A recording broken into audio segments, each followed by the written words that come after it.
Bismillahirrahmanirrahim. Allahumma ftah alaina hikmataka wanshur alaina min hazaini rahmatika ya arhamar rahimin. InsyaAllah pada pertemuan kali ini kita akan sambung pembelajaran kita Pendidikan Islam tahun 1 yang bertajuk Wuduk Sempurna bahagian yang pertama. Baiklah murid-murid, anda boleh rujuk buku teks pada halaman 96 hingga 100. Okey, jom kita lihat paparan berikutnya. Murid-murid, pada paparan ini kita akan lihat objektif pembelajaran. InsyaAllah di akhir pembelajaran, murid-murid akan dapat pertama, mengetahui tujuan berwuduk. Kedua, murid-murid dapat memahami pengertian wuduk dan hikmahnya. Dan ketiga, murid-murid dapat mengenal pasti rukun wuduk dan sunat wuduk. Baiklah, anda sudah bersedia? Mari kita lihat dan kita sambung pembelajaran kita. Murid-murid, pada paparan ini kita akan lihat tujuan berwuduk. Saya ulang semula, apakah tujuan berwuduk?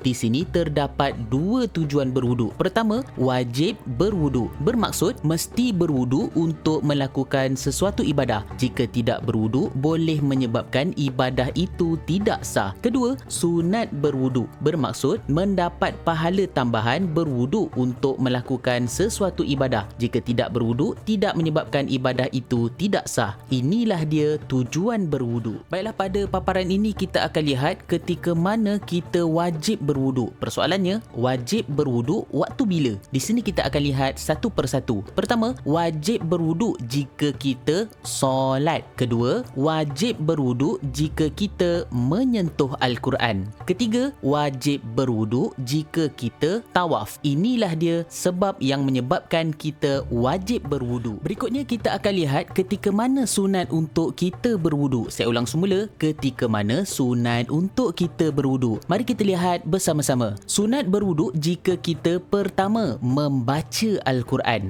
Berikutnya, sunat berwuduk jika kita masuk ke dalam masjid. Seterusnya, sunat berwuduk jika kita ingin mengawal kemarahan. Berikutnya, sunat berwuduk jika kita ingin menuntut ilmu atau pergi ke sekolah. Dan terakhir, sunat berwuduk jika kita hendak tidur. Jadi, kita akan berwuduk sebelum tidur. Inilah dia perbuatan-perbuatan ketika mana kita berwuduk akan mendapat pahala sunat. Murid-murid, pada paparan ini kita akan lihat pengertian wuduk. Apakah maksud wuduk? Saya ulang semula, pengertian wuduk. Jadi kita akan lihat apakah yang dimaksudkan dengan wuduk. Mari kita lihat bersama-sama. Wuduk ialah perbuatan meratakan air pada anggota tertentu beserta dengan niat. Saya ulang semula, wuduk ialah perbuatan meratakan air pada anggota tertentu beserta dengan niat. Inilah dia yang dimaksudkan dengan wuduk. Berikutnya, jika kita berwuduk, apa hikmahnya? Saya ulang semula, jika kita berwuduk, apa hikmah yang akan kita dapat? Mari kita lihat bersama-sama. Hikmah berwuduk ialah pertama, sebagai tanda kita patuh pada perintah Allah Subhanahu Wa Taala. Kedua, hikmah berwuduk adalah memastikan diri kita sentiasa bersih dari segi rohani dan jasmani. Inilah dia pengertian wuduk dan hikmah sekiranya kita berwuduk. Baiklah, seterusnya kita akan lihat bagaimanakah cara berwuduk. Saya ulang semula, bagaimana cara untuk berwuduk. Mari kita lihat bersama-sama. Pertama, bersugi. Sekiranya kita bersugi akan mendapat pahala sunat. Kedua, membaca Bismillahirrahmanirrahim akan mendapat pahala sunat. Ketiga, membasuh tangan hingga pergelangan sebanyak 3 kali. Ianya juga mendapat pahala sunat. Keempat, berkumur-kumur juga mendapat pahala sunat. Kelima, memasukkan air ke dalam hidung sebanyak 3 kali. Ianya merupakan perkara yang sunat. Keenam, niat. Niat merupakan rukun. Rukun itu apa? Rukun merupakan perkara yang mesti dilakukan untuk mendapatkan kesempurnaan di dalam wudu. Mari kita lihat bersama-sama. Nawaitu raf'al hadathil asghari lillahi ta'ala. Saya ulang semula. Nawaitu raf'al hadathil asghari lillahi ta'ala. Maksudnya, sahaja aku mengangkat hadas kecil kerana Allah Ta'ala. Ketujuh, membasuh muka sebanyak 3 kali. Membasuh muka juga merupakan rukun wudu. Lihat pada paparan. Di sana merupakan kawasan yang perlu dibasuh pada kawasan muka. Ke-8, membasuh tangan hingga ke siku sebanyak 3 kali. Membasuh tangan juga merupakan rukun wudu. Ke-9, menyapu sebahagian kepala. Menyapu sebahagian kepala merupakan rukun wuduk. 10. Membasuh telinga sebanyak 3 kali. Ianya merupakan sunat di dalam berwuduk. Ke-11. Membasuh kaki hingga ke buku lali sebanyak 3 kali. Membasuh kaki merupakan rukun wuduk. Dan terakhir, tertib. Tertib bermaksud tersusunlah ke semua rukun dan sunat wuduk. Baiklah murid-murid, itu dia tadi cara-cara untuk berwuduk di mana terdapat 12 perkara yang mana ianya ada sunat